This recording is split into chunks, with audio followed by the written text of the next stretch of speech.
Eu falo que a maior parte das startups hoje elas são incompráveis. Esse é o Rafael Yoshioka, o empreendedor que vendeu a Hipnobox por 29 milhões de reais. Hoje ele vai explicar o que a maior parte dos founders fazem de errado nos primeiros anos de vida da empresa. Na última década, o Rafa cresceu sua startup do absoluto zero para uma empresa com governança quase perfeita e que foi vendida para Senior Systems, um dos maiores grupos de tecnologia do Brasil. Nesse vídeo, ele vai explicar tudo o que faria se estivesse começando agora, incluindo o seguinte: como estabelecer uma boa governança desde o começo, detalhes que os investidores prestam atenção antes de investir. E quem também participa dessa conversa é o Edson Rigonati, sócio da Astela, que foi um mentor muito importante na trajetória do Rafa e da Hipnobox. Essa aula faz parte do Next Round Club, um movimento exclusivo para founders que buscam levantar capital com investidores. Você pode assistir a aula completa clicando no link do comentário fixado. Eu sempre gostei muito de esportes radicais. E esportes radicais, além deles serem muito caros, né? Hoje eu sou corredor de rally naqueles carrinhos de UTV. Você precisa de muito investimento para fazer aquilo. Então a empresa foi uma fonte de funding para esses esportes. Então assim, gostei de mergulhar com tubarão no mundo inteiro. Puta, fui escalar montanha para tudo quanto é canto. Fiz wakeboard, kitesurf. Sempre fui apaixonado por esportes radicais. Esportes radicais, assim, além de consumir muito funding, ele precisa de liberdade. Então, cara, teve um ano, acho que lá pro terceiro, quarto ano de Hipnobox, eu fiquei 4 meses. Outro dia eu tava olhando meu passaporte, eu fiquei 4 meses fora, viajando e tocando a empresa ao mesmo tempo. Por que eu vou trazer para a governança? Vou tentar dar um ângulo legal disso. Porque eu era frenético e desesperado por ter indicadores e números e matemática para tudo. Né? Isso me deu liberdade, isso me deu controle do meu negócio, isso me deu opções de escolha em alguns momentos, falar com o investidor, não falar, colocar dinheiro para dentro, não colocar, abrir para sócio, não abrir. A empresa, principalmente nesse início, assim, ela foi crescendo muito rápido, ela ficou crescendo 300% ao ano. Quando eu fui falar com o Edson, eu tinha um pitch muito legal, assim, uma empresa que crescia muito, tinha muito caixa, tinha um bom faturamento para aquele momento da jornada, tinha um histórico incrível de churn, assim, o PowerPoint de vendas da Hipnobox, ele começava com uma história de que a gente tinha 100 clientes, era 100 maiores incorporadores, a gente era focado em incorporadores e não tinha perdido nenhum cliente em 4 anos. Então, o primeiro cliente era cliente até hoje, o segundo cliente era cliente até hoje.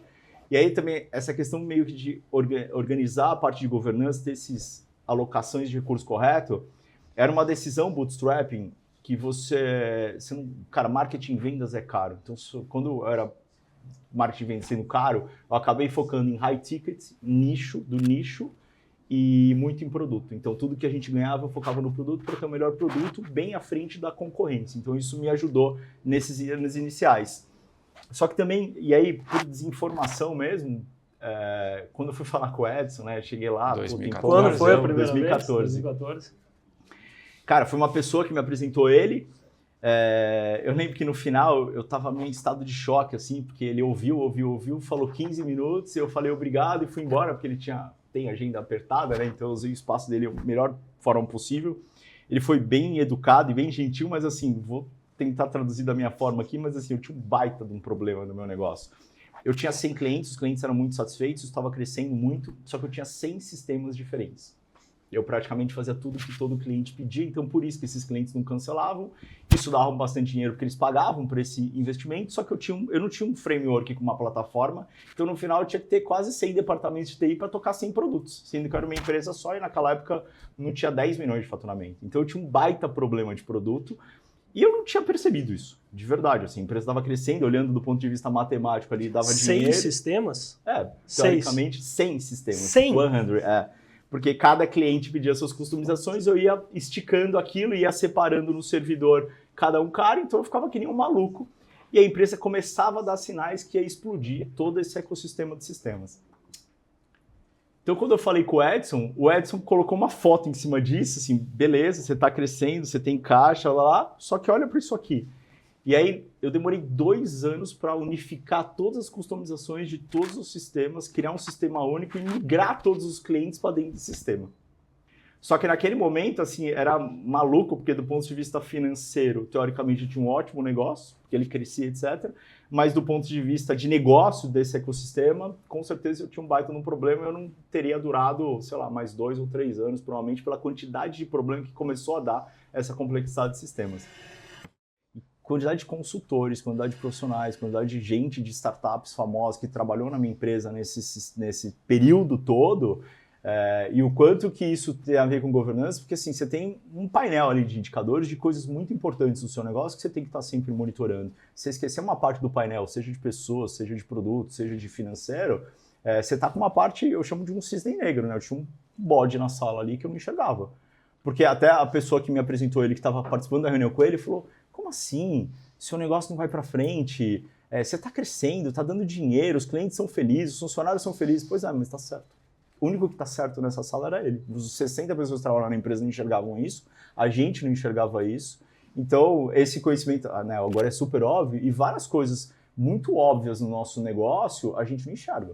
Então, quando a gente coloca de governança, tem uma frase que até um diretor lá da Senior fala que eu acho legal pra caramba, prefira um indicador a 1000 palavras.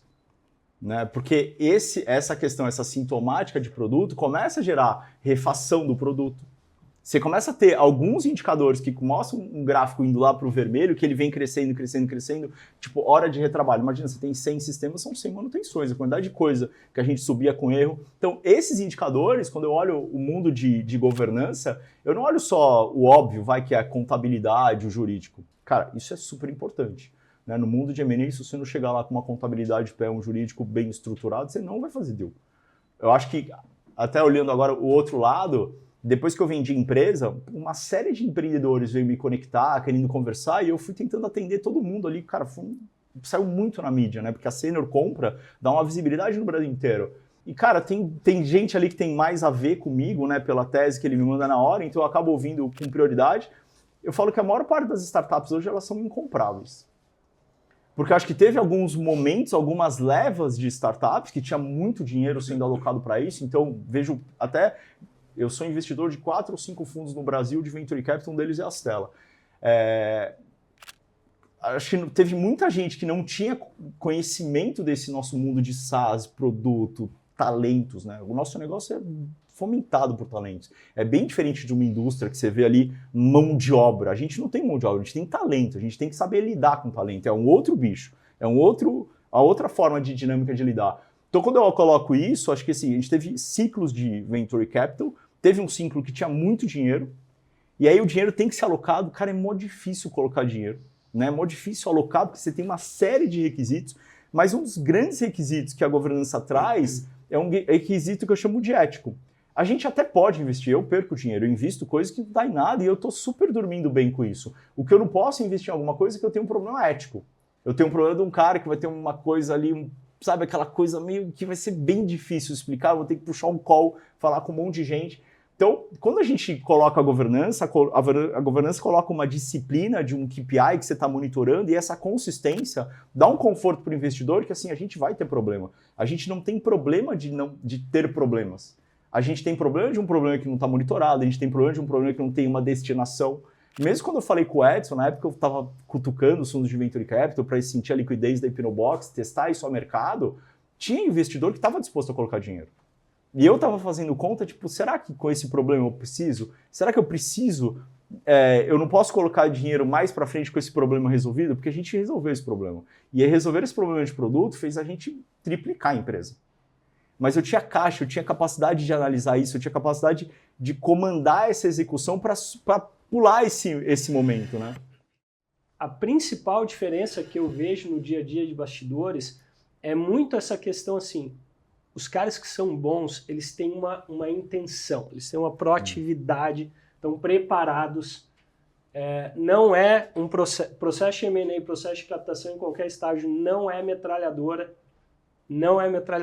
é sniper. Né? E aí a gente, né, naquela ânsia, eu entendo, obviamente, a gente precisa de dinheiro, algum dinheiro é melhor do que nenhum dinheiro, mas das pessoas saírem, né, que nem os malucos, e bater na porta do Edson, negócio que não são da tese dele, bater na porta da Senior, negócio que não são da tese. Então, assim, eu acho que se a gente puder trazer uma interpretação aqui, né, do que você está contando, do que a gente ouviu o outro dia, das aulas aí do Edson no Clube 10X, eu acho que é muito essa intenção, é estudar a tese dos fundos de investimento, é estudar a tese dos potenciais compradores. Fundraising é um processo, não é projeto. Não tem começo, meio e fim, é um loop eterno. E eu acho que essa questão da intenção. Qual é a minha intenção agora? Quero testar liquidez. Eu tenho muito claro o que eu quero. Eu quero alguém me cobrando ou me enchendo o saco, ou não tenho perfil para isso. Eu quero fazer liquidez e botar dinheiro no bolso. Saber disso e ter essa intenção muito claro, o que é melhor para você, para sua vida e as pessoas que estão em volta aí, para o negócio, lidando e ouvindo, tendo contato, assim, eu vejo essa diferença. E acho que a gente pode trazer para o nosso dia a dia. Eu identifico 5 camadas nisso tudo que o Rafa trouxe para a gente, que eu acho importante a gente ter, saber e desenvolver ao longo do tempo, né? Para fazer isso por etapas. Camada número 1 é compliance, coisas que eu tenho que fazer para existir. Eu preciso de contrato social, eu preciso de balanço, eu preciso faturar. Então, assim, tem uma camada básica de compliance que geralmente a gente consegue terceirizar durante um bom tempo, com advogado, escritório de contabilidade. Então, é uma camada que vai robustecendo, mas a gente consegue, antes de chegar no CFO, tranquilamente terceirizar. Aí tem uma segunda camada de contábil FSA, né? O pessoal chama, que é contação de feijão, bean counting. E aí a gente precisa achar o mais cedo possível a pessoa mais júnior possível que seja contadora de feijão.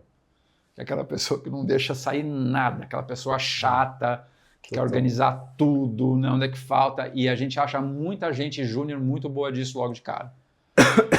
E aí isso vai aumentando a responsabilidade ao longo do tempo até chegar no CFO. Tem uma terceira camada que é contas a pagar e a receber. Pouquíssimas pessoas na minha vida falam de ciclo de caixa comigo. Assim, eu acho isso bizarro.